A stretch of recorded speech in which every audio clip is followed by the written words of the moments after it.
오늘 우리에게 주시는 하나님의 말씀은 빌립보서 3장 12절에서 14절까지의 말씀입니다.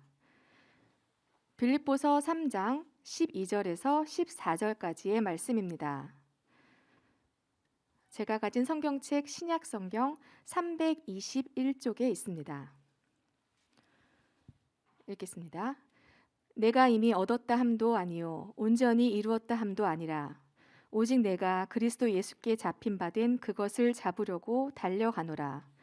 형제들아, 나는 아직 내가 잡은 줄로 여기지 아니하고 오직 한 일, 즉 뒤에 있는 것은 잊어버리고 앞에 있는 것을 잡으려고 표대를 향하여 그리스도 예수 안에서 하나님이 위에서 부르신 부름의 상을 위하여 달려가노라. 아멘. 아멘. 할렐루야. 옆 사람과 우리 인사 나눕니다. 한 주간 평안하셨습니까? 한 주간 평안하셨습니까? 또 이렇게 인사합니다. 한 주간도 평안합시다. 한 주간도 평안합시다. 할렐루야.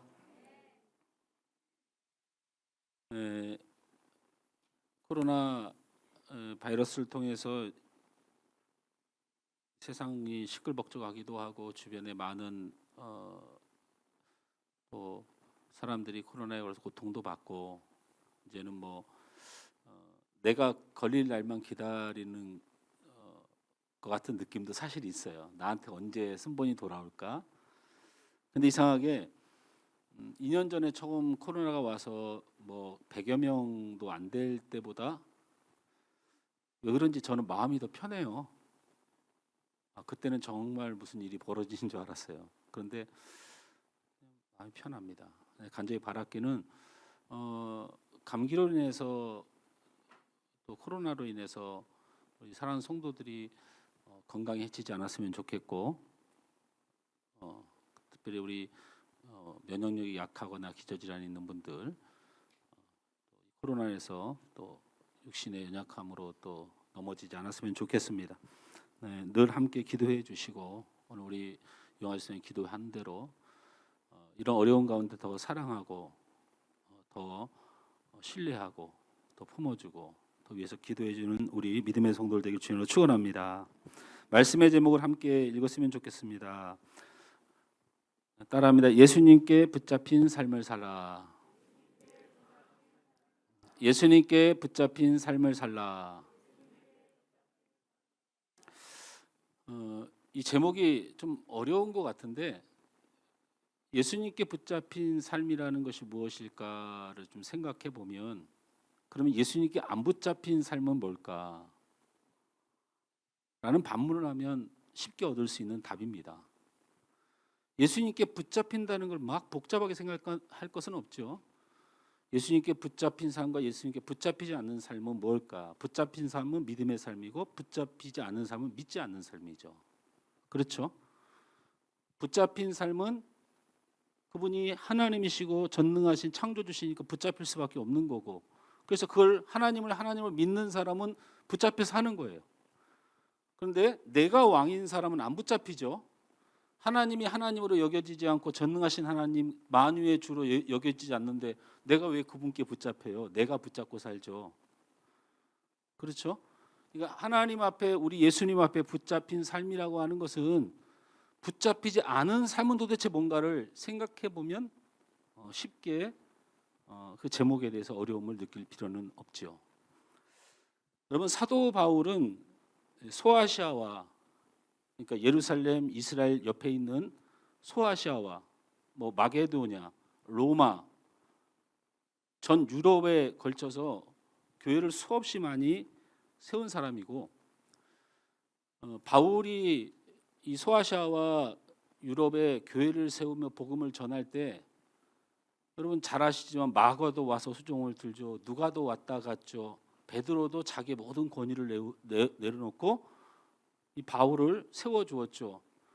그리고 각 지역에 똑똑하다 신실하다 하던 모든 사람들은 바울을 섬길 정도로 가는 곳마다 많은 제자들이 양성되었고 가장 중요한 것은 성경을 풀어서 하나님께서 주신 말씀과 그리고 예수님께서 이 땅에서 전파하신 말씀을 가장 적절하게 하나님의 뜻을 푸는 신학 체계를 완성한 사람이 바로 바울입니다. 교회를 개척하는 헌신뿐만 아니고 믿음과 인격으로 많은 제자들을 양성해내고 구약의 그 어려운 하나님의 말씀과 이 땅에 메시아로 오신 예수님의 복음을 가장 정확하게 알고 깨닫고 전했던 신학적 기독교 체계를 이루었던 사람이기도 합니다. 더더군다나 신약 성경 27권 중에 13권 절반에 가까운 성경을 쓴 사람이고 누가 봐도 기독교 역사에 할 만큼 한 사람이고 어찌 보면 위대한 믿음의 삶을 살아낸 사람입니다. 자, 그렇게 살아왔으면 보통은 전도는 이렇게 하는 것이고 내가 저쪽 이렇게 해보니까 이렇게 교회가 부흥이 되더라. 그리고 하나님 말씀은 이건데 너희들 이렇게 깨달지 못하느냐. 뭔가 지도자의 위치에서 그런 말을 날마다 할 사람으로 보이지만 바울의 고백은 늘 한결같이 이런 거예요. 오늘 12절 말씀 나같이 한번 읽습니다. 그렇게 위대하고 그렇게 인정받고 그렇게 많은 업적을 남긴 바울은 어떤 마음으로 세상을 살아가는가. 우리 함께 읽습니다. 내가 이미 얻었다 함도 아니요 온전히 이루었다 함도 아니라 오직 내가 그리스도 예수께 잡힌 바 된 그것을 잡으려고 달려가노라. 이렇게 말하고 있다는 거예요. 사도 바울은 자신의 삶의 가장 중요한 것을 무엇을 얻고 무엇을 이루는 것에 대해서 자신이 그렇게 하는 중요한 삶이라고 여기지 않아요. 교회를 세우는 일, 복음을 전하는 일, 하나님 말씀을 잘 따르는 일, 기독교 역사에 남을 만한 업적들을 많이 쌓은 사람에게도 불구하고 바울이 가장 중요하게 생각하는 것은 예수께 잡힌 바 된 것. 그리고 여전히 그 잡힌 바 된 것을 놓치지 않으려고 힘쓰면서 살아가고 있다. 성경은 이렇게 말하고 바울은 이렇게 고백하고 있습니다. 예수께 잡힌 바 된 것이 그렇게 중요한 거예요. 자신이 교회를 세우는 거 훌륭한 사역이죠. 그리고 자신이 많은 하나님의 일들 주님께서 명령하신 말씀을 듣고 순종하여 이루는 하나님의 선한 일들 소중하지 않다는 게 아닙니다. 그런데 자신이 가장 소중하게 생각하는 것은 바로 예수께 붙잡힌 삶이 가장 소중하고 예수께 붙잡힌 삶이 안 될까 봐 지금도 나는 여전히 예수님께 붙잡힌 삶을 위해서 살아간다. 이렇게 고백하고 있습니다. 예수께 붙잡힌 삶이라고 하는 것은 바울에게 있어서 어떤 의미가 있는 걸까? 열심히 교회를 박해하던 바울은 다메섹 도상에서 하나님의 은혜와 사랑으로 그리스도께 강권적으로 붙잡힌 바 됩니다. 바울이 예수를 붙잡은 게 아니죠. 예수님께서 강권적으로 바울을 붙잡으셨습니다. 그리고 예수께 붙잡힌 바 된 바울은 이방인에게 복음을 전하는 사명자로 살게 되었습니다. 그래서 예수님께 붙잡힌 삶이라고 하는 것을 우리가 아까도 말했지만 안 붙잡히면 어떡할 거냐라는 식으로 제목을 이해하는데 여러분에게 말씀을 전했다면 예수님께 붙잡힌 삶이라는 게 바울에게 있어서나 그리고 우리에게 있어서 어떤 것을 말하는 것인가를 보면 어려운 것이 아닙니다. 사도 바울이 예수님을 처음 알았을 때는 그분을 하나님의 아들로 인정하지 않았죠. 그래서 예수 믿는 사람들 죽이고 예수를 잡으러 다닌 거 아닙니까? 그분이 하나님의 아들로 여겨졌다면 이렇게 잡으러 다녔겠습니까? 엎드려 절했겠죠. 바리새인 중에 바리새인이고 율법 중에 율법학자인데 구약의 많은 예언 중에 오신 메시아라고 여겼다면 바울이 예수님을 잡으러 다녔겠습니까? 그러니까 예수님께 붙잡혀가지고 생긴 일이 뭐냐면 예수님이 하나님의 아들임을 믿게 된 거예요. 하나님의 아들인 것을 믿게 된 것이죠. 그분이 우리의 유일한 구원자 메시아인 것을 믿게 된 것이에요. 예수님께 붙잡히기 전에는 예수님을 왕으로 여기지 않았지만 예수님께 붙잡힌 후로는 그분을 온 우주 만물의 통치자요 만왕의 왕으로 알게 된 것입니다. 예수님께 붙잡히기 전에는 그가 무엇을 하시는 분인지 몰랐지만 예수님께 붙잡힌 후로는 그 예수님이 우리의 심판자임을 알게 된 것이에요. 그래서 사도 바울은 예수님께 붙잡힌 삶, 즉 예수가 하나님의 아들임을 아는 삶, 예수가 만왕의 왕임을 아는 삶, 예수가 구원자 메시아라는 사실을 아는 삶, 예수가 심판의 주라는 사실을 아는 삶, 이런 삶을 살아가기 위하여 몸부림쳤다는 말을 예수께 붙잡힌 삶이라 이렇게 표현하는 겁니다. 이해가 되셨습니까? 되셨습니까? 안 붙잡혔을 때는, 안 믿었을 때는 이거와 동일한 말이다. 안 붙잡혔을 때는 왕으로도 구주로도 심판자로도 창조해주도 하나님으로도 여기지 않았다가 붙잡히고 나니 그분이 왕이었고 그분이 메시아였고 그분이 하나님이었다는 사실을 안 이 사실로 살아가는 삶을 살기 원했다라는 것입니다. 할렐루야. 복음을 전하고 교회를 세우고 하나님의 일을 열심히 하는 이런 일이 중요하지 않아서 내가 얻은 것이 중요한 것이 아니고 내가 이룬 것도 중요한 것이 아니고 나는 오직 예수께 붙잡힌 삶, 이것을 위하여 늘 달려가노라. 그것이 소중하지 않아서가 아니고 그 붙잡혔을 때 내게 일어나는 현상이 가장 소중하다는 거예요. 구주로 믿는 삶, 왕으로 모시는 삶, 전능하신 하나님으로 인정하는 삶, 그분이 나의 모든 인생을 운행하신다는 사실을 믿는 삶, 섭리하신 하나님으로 여기는 그 삶의 신앙이 아주 중요하다고 바울은 고백하고 있는 것이죠. 그래서 여러분이 오늘 읽은 본문에 보면 12절 13절을 제가 그냥 읽어드리겠습니다. 12절과 13절이 비슷한 형태로 증거되는데 내가 이미 얻었다 함도 아니요 온전히 이루었다 함도 아니라 오직 내가 그리스도 예수께 잡힌 바 된 그것을 잡으려고 달려가노라.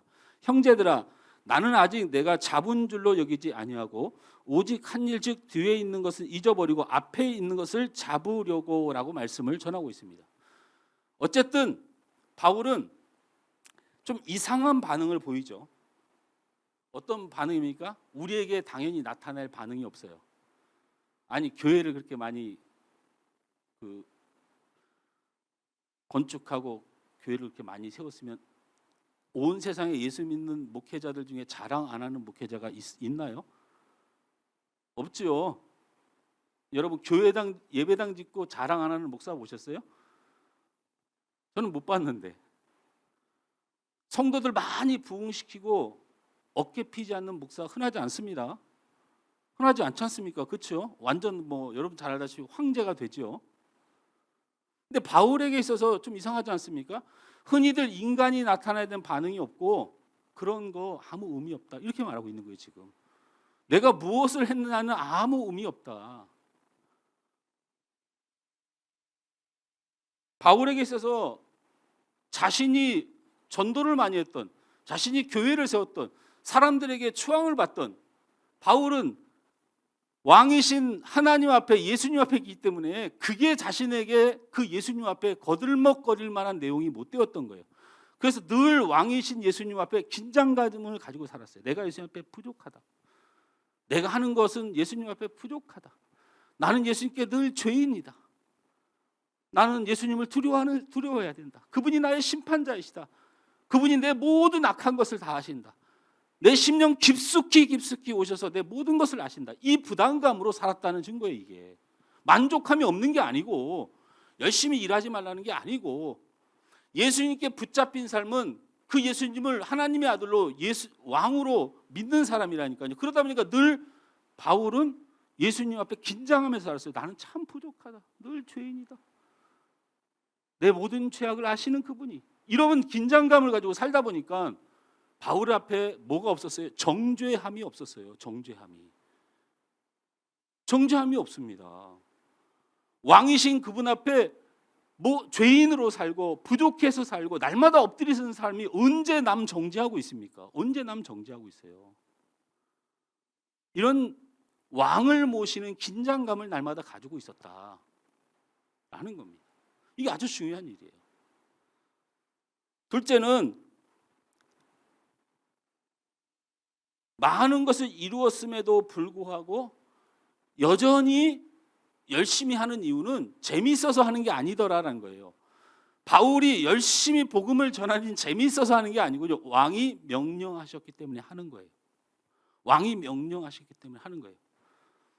표대를 향하여 그리스도 예수 안에서 하나님이 위에서 부르신 부름의 상을 위하여 나는 날마다 표대를 향하여 날마다 달려간다는 거예요. 이룬 것이 많은 게 중요한 게 아니고 내가 해야 될 일을 명령하신 하나님 앞에 늘 그 명령을 위하여 사는 거예요. 세웠다고 끝나는 게 아니죠. 복음을 전하는 게 멈추지 않는 거죠. 이방인을 향한 복음을 끝까지 감당하는 거예요. 로마의 감옥에 갇혀서 죽어가면서도 자신이 복음을 전하다가 죽는 이 나의 달려갈 길을 다 간 것이 그것이라고 고백할 정도로, 그러니까 예수님께 붙잡힌 바울에게서 드러난 삶은 왕으로서 왕을 왕답게 섬기는 긴장감을 가지고 살았다. 두 번째는 왕의 명령을 철저하게 지키며 살았다. 이거거든요. 여러분, 이런 현상들은 우리 삶에도 많이 있습니다. 어떤 경우냐면 저희 아이들은 제가 어디 세미나를 가거나 어디 집회를 가거나 뭐 임원 수련회를 가거나 총회일로 가거나 집을 비우는 걸 굉장히 기뻐합니다. 여러분, 말도 못해요. 애들이 어디 수학여행 가는 줄 알아요. 자기들 집에 있으면서 내가 사라지는 것에 대해서 굉장히 좋아합니다. 그리고 제가 밖에 나가서 집에 들어가면서 이제 예를 들면 하루 어디 갔다 오면 애들 잘 있는지 궁금해가지고 전화를 합니다. 얘들아, 나 가는 중인데 잘 지내고 있었어? 그러면 아이, 뭐 이렇게 빨리 와. 천천히 많이 놀다 와. 뭐 이런단 말이죠. 근데 요즘은 좀 덜한데 어릴 때일수록 더 그랬다는 게 더 충격적이죠. 우리 아이들이 어렸을 때 더 심했어요. 이게 아빠가 오니까 긴장을 하는 거예요.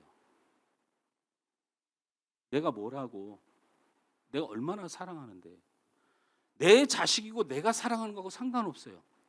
저도 어렸을 때 아빠 싫어하지 않았어요. 근데 그분이 아빠라는 사실 때문에 긴장해요. 괜히 방 치우고, 괜히 신발장인데 한 번 더 정리하고, 괜히 우리 어머니는 갑자기 우리한테 해주지도 않던 밥을, 반찬을 아버지 집회 갔다 온다는 날짜에 맞춰서 시장 보러 가죠. 가족끼리. 가족이 아빠란 존재 한 사람이 오는 것으로 긴장해요. 두 번째는 어떤 현상이 일어나요? 그래도 아빠의 말에 순종하죠. 이유는 다 있어요. 나름대로 아빠 논리가 틀릴 수도 있어요. 그래도 옳은 자녀들은 일단은 아빠의 말씀에 순종해요. 내가 아빠라는 사실 하나로 긴장한다는 거예요. 내가 아빠라는 사실 하나만으로도 애들은 말을 잘 들어요. 근데 그분이 우리의 구세주시고, 그분이 우리의 하나님이시고, 그분이 우리의 왕이시라면 우리에게 나타날 그리스도인의 반응은 뭐여야 될까? 당연히 이 사도 바울처럼 긴장감이 있어야겠죠. 그렇지 않습니까?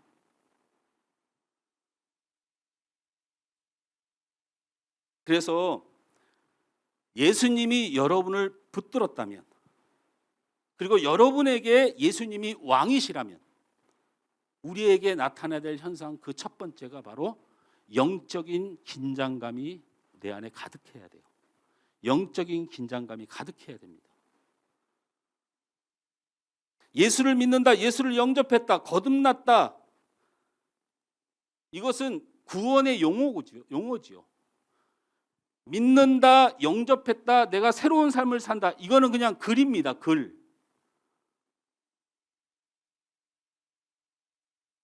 그러면 이런 믿음의 글을 사람들에도 알고 하나님도 알 수 있는 반응은 무엇이냐? 바로 우리가 영적 긴장감을 갖는 거예요. 예수를 믿는다는 것 자체가 무엇입니까? 하나님임을 믿는 것이고, 그분이 나를 위하여, 하나님이신 그분이 십자가에서 나의 죄를 위하여 피를 흘려 값을 치른 존귀하신 분, 구세주라는 사실을 믿는 것이죠. 그리고 이 땅의 믿음의 사람들을 구원하시기 위하여 악한 어둠의 사단 권세를 깨뜨리고 이 세상에 믿지 않는 모든 것들에 대하여 심판하는 심판의 주라는 사실을 믿는 거예요. 여러분, 믿는 게 도대체 뭘 믿는 겁니까? 나에게 돈을 잘 벌게 해주는 걸 믿는 사람입니까? 내가 출세하는 걸 도와주는 믿는 그 믿음입니까? 아니면 내가 아프지 않게 내 병을 치료해주는 치료자로서 그 일부분을 믿는 것입니까? 우리가 믿는다는 것은 그분이 하나님이라는 사실이에요. 우리가 믿는다는 건 그분이 우리의 구세주라는 사실이에요. 유일한 나의 구원자라는 사실입니다. 그리고 그분이 하나님의 나라의 왕이시라는 사실을 믿는 거예요. 그렇다면 우리에게 일어날 반응은 아버지라는 사실만으로도 긴장하고 상사라는 사실만으로도 긴장하고 군에서 내 상관이라는 그 사실 한만으로도 무엇든지 복종하는, 현실적으로 우리보다 힘이 세고 우리보다 능력 있는 사람을 대하는 우리의 기본적인 반응을 우리는 사람에게도 갖는데, 전능하신 하나님, 위대하신 하나님, 창조해주 하나님이신 그 예수님 앞에 우리의 반응이 어떤가 보면 내가 예수님께 붙들린 삶인가 아닌가를 알 수 있다는 거예요. 알 수 있다는 거예요. 이 영적 긴장감은 예수님을 바로 믿는, 예수님을 왕으로 모시는, 오직 유일하신 구원자를 믿는 자에게 나타난 그리스도인의 당연한 반응이다.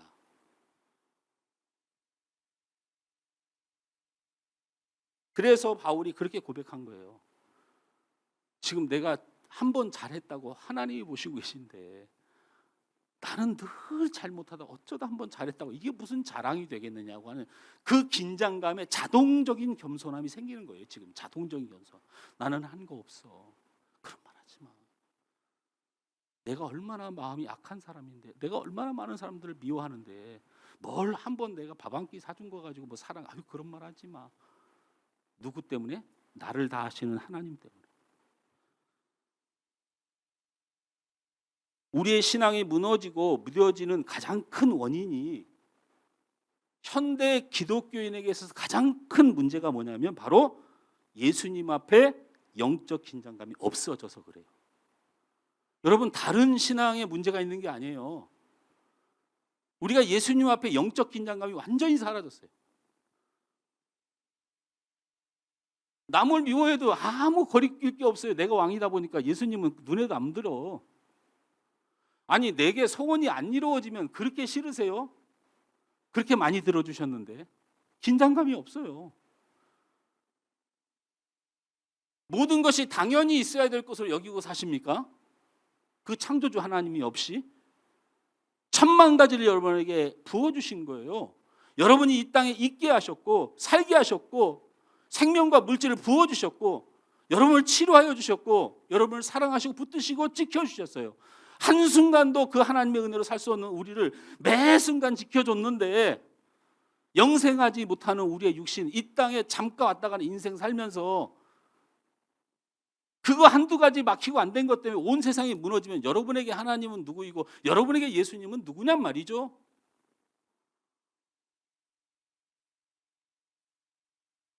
오늘날 현대 그리스도인들에게 무너진 건, 이 신앙이 무너진 건 그 예수님을 예수님답게 왕답게 하나님답게 모시지 못하는 영적 긴장감이 사라진 거예요. 영적 긴장감이 사라져서 여러분 기도가 안 되는 거예요. 여러분, 기도하지 않으면 얻을 수 없다는 영적 긴장감을 가지고 있으면 어떻게 기도를 안 합니까? 기도 안 해도 살만하고 예수님 아니어도 살만하니까 그런 긴장감이 없어서 기도를 못하는 거예요. 기도 안 하면 죽으면 기도합니다. 영적 긴장감이 없으니까 간절함도 사라져요. 은혜를 갈급하고 사모하는 마음도 없어져요. 그렇게 예수님을 바라보는 것이 없으니 교회에 오면 사람만 보이는 거죠. 신앙생활하면서 인간생활하고 앉아 있어요. 신앙생활하면서 인간생활하고 있다니까. 그렇게 더 나아가다가 하나님 말씀을 들어도 은혜가 되지 않습니다. 말씀이 내게 전혀 영향력이 없어요. 그냥.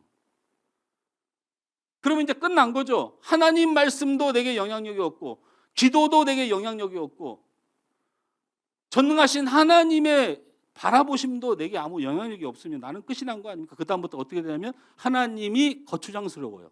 거추장스럽습니다. 하나님의 일이 거추장스러워요. 어떻게 하나님 앞에 내가 이걸 도대체 이 교회 봉사하고 헌신하면서 내가 이걸 도대체 왜 해가지고 내가 이렇게 속상한지 모르겠다, 이런 말 어떻게 할 수가 있습니까? 어떻게 이렇게 살아갈 수가 있어요? 어떻게 하나님 앞에 순종하고 충성하고 생명 바쳐 하나님 앞에 헌신하지 못할 망정, 그거 좀 일하면서 하나님 안 바라고 사람 보다가 기도 안 하다가 주님의 성령으로 새롭게 되지 못하다가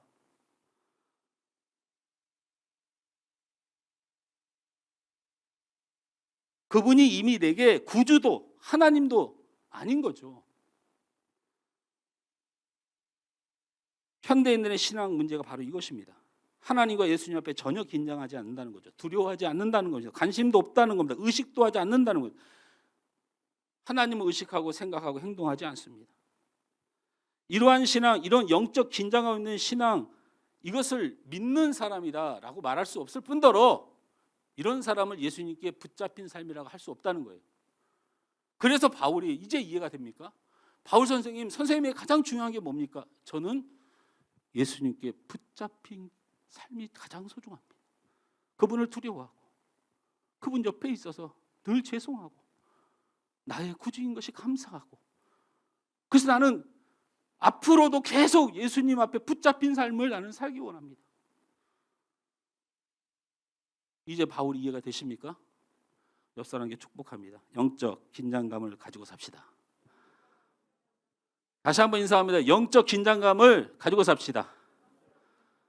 옆 사람에게 인사합니다. 기도하니까 마음 편하세요? 기도 안 하니까 마음 편하세요? 이렇게 물으라니까요. 다시 묻습니다. 기도 안 하니까 마음 편하세요? 왜 이렇게 즐거우세요? 기도 안 하면 마음 편하세요? 미워하니까 마음 편하세요? 성근이 왜 나한테 대놓고 크게 얘기하냐? 나 누구 미워한 적 없다? 전체 다 얘기한 건데 나를 뚫어지게 쳐다보고 그렇게 막 큰 소리 얘기하면 안 돼. 깜짝 놀랐네. 두 번째, 예수님이 여러분을 붙드셨고 예수님이 여러분의 왕이고 구주시라면 예수님 명령 듣는 것을 당연히 여기고 살아가시길 바랍니다. 그분이 왕인데 그분의 말을 들어야죠. 그분의 말을 안 듣고 그분 신하의 말을 듣는 거 아닙니까 지금? 여러분, 마귀와 사단이 하나님의 부하였잖아요. 신하였잖아요. 우리는 지금 마귀 사단, 실질적인 권세자인 하나님의 말을 듣는 게 아니고 사단 그 쫄병의 말을 듣고 인생 망치고 있다는 걸 아셔야 돼요. 왕이 아는 날, 왕이 돌아오는 날, 왕이 그 사실을 심판하는 날 우리는 끝장이 나는 거예요. 그러니까 우리는 하나님이신 그분, 예수님의 그분의 명령만을 들으면 돼요. 그래서 바울이 이걸 14절에 뭐라고 표현했어요? 14절 다 같이 읽습니다. 표대를 향하여 그리스도 예수 안에서 하나님이 위에서 부르신 부름의 상을 위하여 달려가노라. 그러니까 바울 선생님 참 안타까운 게요, 쉬운 말을 몹시도 어렵게 써놔가지고 정신이 없게 써놨어요. 저 표대라는 단어가 코스포스라는 단어인데 저게 여러분 헬라어는요 의성어예요. 안에 의미를 굉장히 많이 내포해요. 그래서 우리처럼 직역이 안 돼요.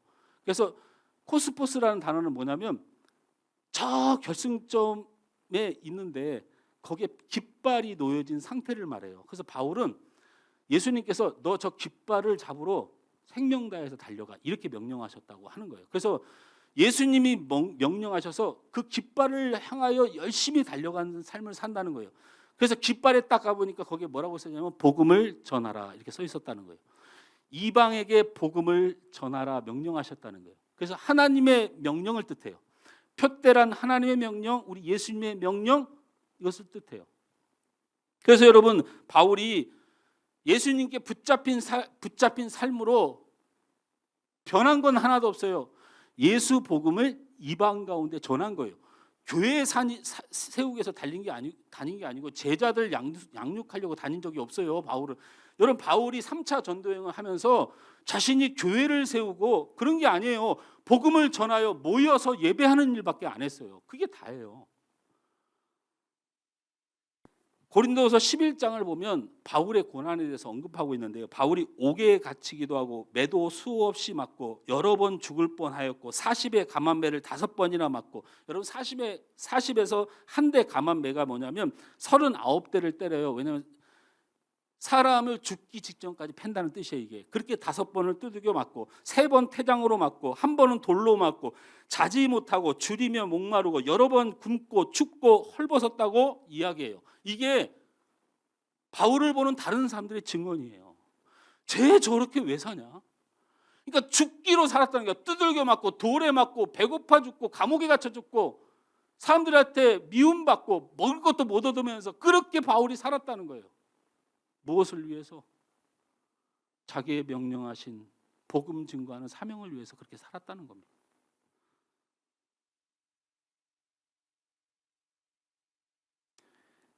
지금 잠깐 앞장서는 거는 그렇게 중요한 게 아니에요.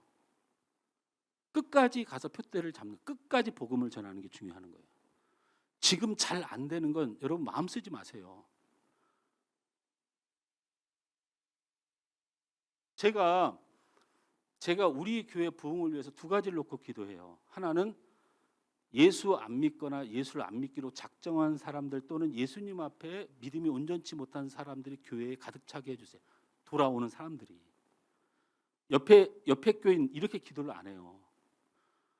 예수를 안 먹거나 예수님을 믿다가 상처받은 사람이나 예수님을 온전히 믿지 못하여 방황하는 영혼들이 주께로 돌아오게 해주세요. 이렇게 기도하고, 2번째는 하나님 우리 교회에 부흥시켜 주시면 제가 영웅은 안 되겠습니다. 이렇게 기도해요.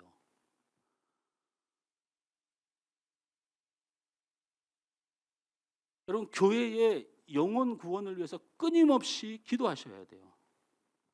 기도하셔야 됩니다. 우리에게 맡겨준 사명이 뭐라고 생각하십니까? 여러분 하나님이 우리 인간 세상을 가만히 두는 이유가 뭐예요? 끝까지 구원할 사람을 구원하게 하여 여러분 지금 살고 있는 거예요. 코로나가 문제가 아니고. 이 세상이 존재하는 이유는 주께로 돌아온 영혼들을 기다리시는 기간이에요. 그걸 위해서 우리가 지금 살고 있는 거라니까요. 여러분이 이 세상에 돌아가는 환경에 그 여건과 조직에서 대학도 가고 돈도 보고 이렇게 살고 있는지 몰라도 여러분이 이 땅에서 사는 본질적인 이유는 주님 오시는 그날에 주를 모른다고 하는 자가 없도록 최선을 다하여 복음을 전하기 위해서 우리가 살고 있다는 것을 잊지 마셔야 돼요. 할렐루야. 우리의 사명은 성경에 그냥 정확히 2가지로 분류를 해야 하는데, 하도 성경이 많아가지고 하나님 저희의 사명이 뭡니까? 우리의 표대가 뭡니까? 바울은 이방의 복음을 전하는 것이었는데 우리는 어떤 사명입니까? 성경은 명확하게 2가지를 얘기해요. 하나는 이사야서 43장 21절 말씀을 다 같이 읽습니다. 마음속에 새기시면 돼요. 이 2가지 일은 무조건 이 땅에 살면서 하고 사셔야 돼요. 시작. 이 백성은 내가 나를 위하여 지었나니 나를 찬송하게 하려 함이니라. 찬송하게 하기 위하여 여러분을 지으셨다는 거예요. 오늘 찬송 열심히 하셨습니까? 대답이 그래요. 문장로님 찬송 열심히 하셨습니까? 못했어요? 글씨가 안 보여가지고 뭐라고 말씀드리기 어렵네요. 저희가 그 노예 연합기도회를 갔잖아요. 우리도 그렇지만 거기 온 다른 교회 성도들도 부르짖어 기도를 못했어요. 2-3년 동안. 코로나 때문에 벌벌벌하고 못했잖아요. 근데 그날 얼마나 찬양 열심히 했어요. 얼마나 뜨겁게 기도했어요. 근데 그중에 한 목사님이 노예 연합기도를 한다니까, 에이 나는 그냥 성도들 안 데려갈래. 광고도 안 했어. 나 혼자 가려고. 그래도 성도들 함께 모여서 많이 힘든데 함께 기도해야지. 기도하는 모임에 목사가 에이 됐어 이렇게 말하면 어떡해. 그런데 진짜로 혼자 딱 왔어요. 혼자. 우리가 그 돕고 우리 강성희 목사님이라고 6명인가요? 자녀가 6명이죠. 저하고 동갑인데 애가 6이에요. 그래서 우리가 막 수박도 싸들고 가고 막 저희도 막 어떻게든 돈 생기면 막 도와도 드리려고 하고. 근데 이 목사님은 자녀들까지 싹 데리고 왔어요. 기도하는데. 그런데 너무 하나님이 은혜를 주셔가지고 정말 부르짖고 그렇게 했는데 그 목사님이 나오면서 저한테 그래요. 아휴, 오랜만에 속 시원하게 기도하고 찬양했네. 그러더니 교회에 돌아가서 예배 시간에 저 본문을 가지고 설교를 하시더라고요. 이 백성은 내가 나를 위하여 지었나니 나를 찬송하게 하려 함이라.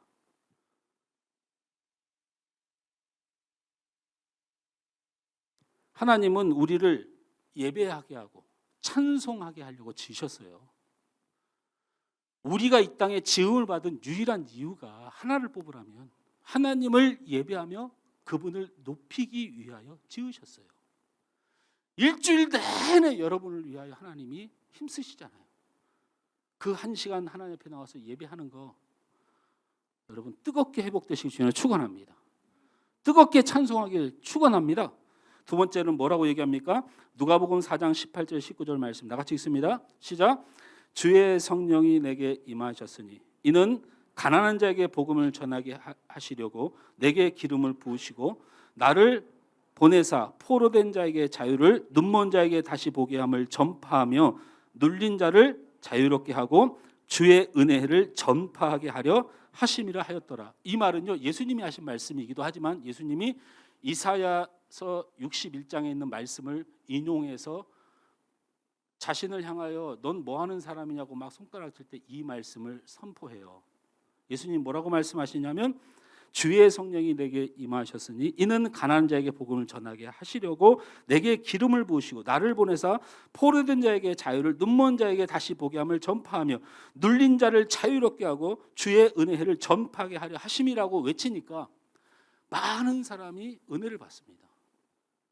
예수님 사역 초창기 때 그게 은혜를 받아요. 그러면서 예수님이 마지막으로 뭐라 이 말씀이 너희에게 응했느니라 이렇게 말씀하시고 말씀이 맞춰요.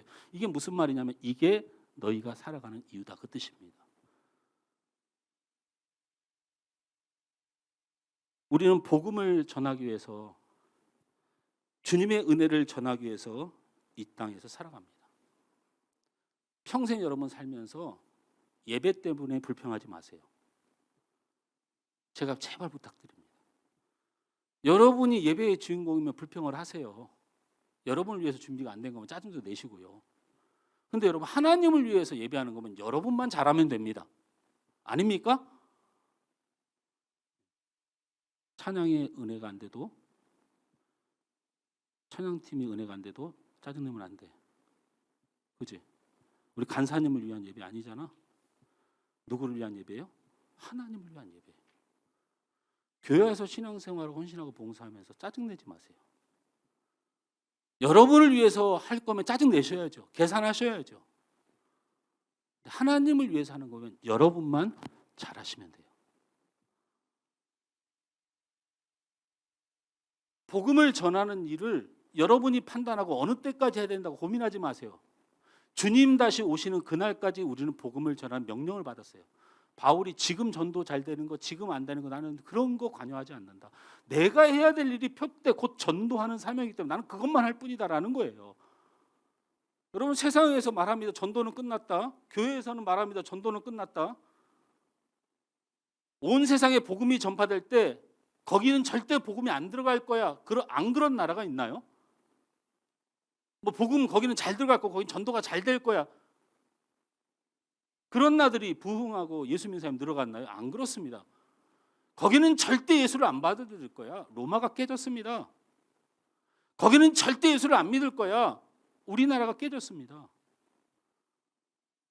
복음은 하나님의 능력입니다. 영혼을 구원하고 세상을 구원하고 하나님의 나라를 이룰 초석이 우리가 복음을 전하는 일입니다. 교회와 성도가 복음을 전하는 것을 멈추었습니다. 누구의 요구로? 세상의 요구로 멈췄어요. 왜 세상의 욕으로 복음을 전하는 일을 멈추십니까? 하나님의 명령은 떨어졌는데? 아닙니다. 복음의 열정을 다시 세우시기 바랍니다. 영혼을 구원하기 위한 시간을 주신 하나님을 기억해야 됩니다. 영혼을 구원하기 위하여 십자가에 죽으신 예수님을 본질을 기억해야 됩니다. 말씀을 맺습니다. TV에서 어느 자녀가 엄마 아빠가 너를 많이 사랑해? 이렇게 물었어요.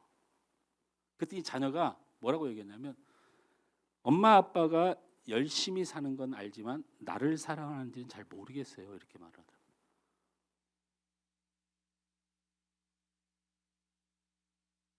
열심히 사는 것과 사랑하는 것은 다릅니다. 여러분이 이 땅에 살면서 열심히 뭔가 하나님을 위하여 하는 것과 그 열심히 나를 위한 것인지 하나님을 위한 것인지를 살펴야 됩니다. 여러분 세상의 역사는 BC와 AD로 구분되죠. BC는 비포 크리스트, 주님이 오시기 전. AD는 언노 도미니라는 단어의 약자죠. 주님 오신 후라는. 그래서 이 세계의 역사는 어느 누구도 이 동양에서도 그걸 부인하지 않습니다. BC와 AD로 나눕니다. 주님 오기 전과 주님 오신 후로 나뉘죠. 어떻게 그게 세계 역사만 그렇습니까? 바울도 예수 만나기 전과 예수 만나는 거 달랐습니다. 그러면 그게 어떻게 바울에만 해당됩니까? 우리는 어떻습니까? 예수 만나기 전과 예수 만나기 후가 달라야 되지 않습니까? 확실히 달라야 되지 않습니까? 아직 내가 예수님을 만나기 전의 사람인가? 내가 예수님 만나 후의 사람인가에 대하여 심각하게 기도하고 주님 앞에 엎드려야 됩니다. 그 기준이 분명한 것이죠. 내가 예수께 붙잡힌 사람인가? 예수님을 왕으로 모시며 늘 긴장하며 엎드리고 있는가? 내 삶의 예배와 복음 전하는 것을 가장 중요하게 사는 삶을 살고 있는가? 이 두 가지가 예수님께 붙잡힌 사람들의 삶이고 바울의 삶이고 우리의 삶이고 주님 모를 때의 삶이 아닌 주님을 안 후에 당연한 그리스도의 삶인 줄 믿습니다. 오늘 이 말씀의 감동으로 여러분 안에 영적인 믿음의 승리가 일어나기 주님으로 축원합니다. 찬양 함께 이렇게 찬양하고